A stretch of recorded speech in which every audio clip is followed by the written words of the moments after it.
एक question solve करते हैं। क्वेश्चन में गिवन है let A B be a chord of the circle x square plus y square equal to are square subtending a right angle at the centre then the locus of the centroid of the triangle P A B as P moves on the circle. ठीक है, तो question में comment किया गया है कि एक circle given है, इस सर्कल की एक कॉर्ड ए बी दी गई है जो सर्कल के सेंटर पे 90 डिग्री एंगल सस्टेंड कर रही है।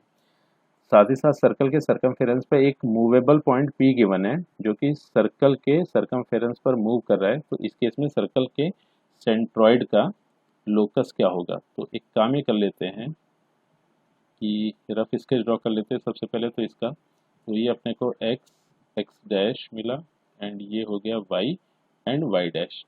और मैनिपुलेशन के हिसाब से देखें तो सिंप्लिसिटी के लिए सिंपल कॉर्ड ए बी को ये बोल दिया। ठीक है, तो ये अपने पास कॉर्ड ए बी आ गई है और सर्कल की रेडियस आर गिवन थी, तो ए पॉइंट के कोऑर्डिनेट्स आर कॉमा 0 बन गए एंड बी पॉइंट के कोऑर्डिनेट्स 0 कॉमा आर बन गए। और जो पी पॉइंट गिवन है सर्कल के सर्कमफेरेंस पर कहीं पर भी हो सकता है। ठीक है ना, पी पॉइंट की लोकेशन कहीं पर भी पॉसिबल है सर्कल के सर्कमफेरेंस पर। ठीक है, अब अगर पी पॉइंट सर्कल के सर्कमफेरेंस पर कहीं पर भी पॉसिबल है तो एक काम ये किया कि पी का कोऑर्डिनेट अज्यूम कर लिया r cos theta comma are sine theta, जहाँ पर थीटा बीइंग अ पैरामीटर। तो अब बात यह है कि अगर हम ट्राइंगल पी ए बी की बात करें, ठीक है ना, तो ट्राइंगल पी ए बी ये ले लेते हैं।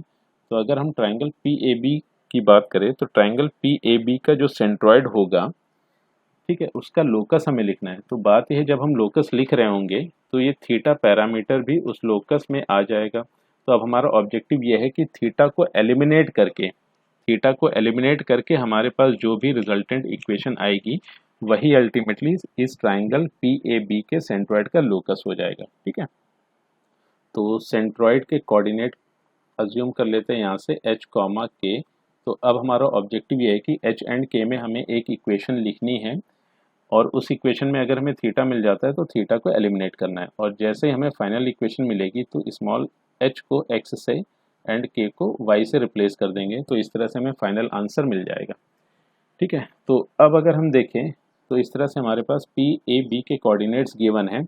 तो सेंट्रॉइड जी के कोऑर्डिनेट्स लिख लेते हैं पी ए बी की हेल्प से। तो ये हमारे पास हो गया R cos theta plus R plus 0 divided by 3 comma are sine theta plus R plus 0 divided by 3 and G के कोऑर्डिनेट्स एच कॉमा के भी गिवन थे। ठीक है, तो अब यहाँ से देखिए तो यहाँ से हमें मिल गया है r times 1 plus cos theta divided by 3 comma r times 1 plus sine theta divided by 3 is equal to h comma k. तो अब एक काम ये करते हैं, यहाँ से लिखा h is equal to r times 1 plus cos theta divided by 3 and k is equal to r times 1 plus sine theta divided by 3।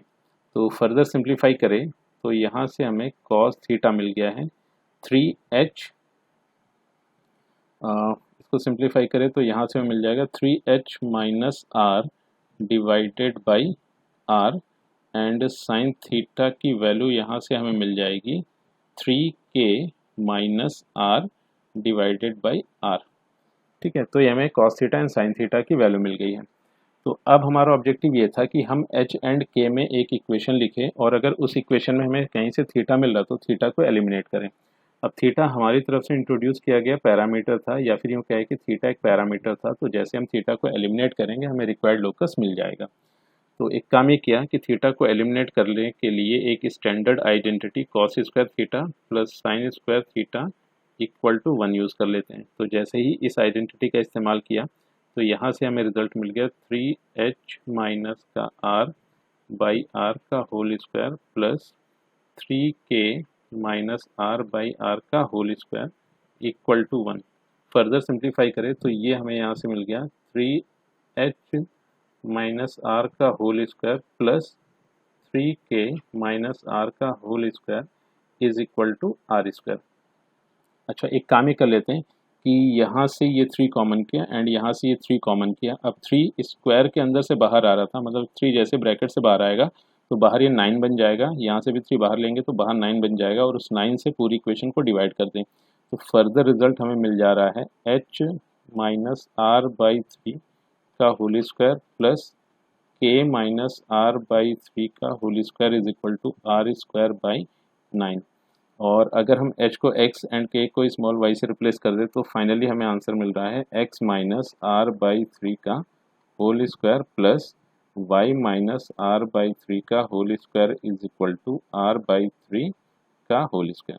तो यही इस क्वेश्चन का आंसर हो गया। तो अब अगर हम देखें तो ट्राइंगल PAB का जो सेंट्रॉयड है उसका लोकस हमें वापस से एक सर्कल मिल गया, ठीक है, और इस सर्कल का सेंटर हो गया r/3 comma r/3 and radius भी हो गई r/3।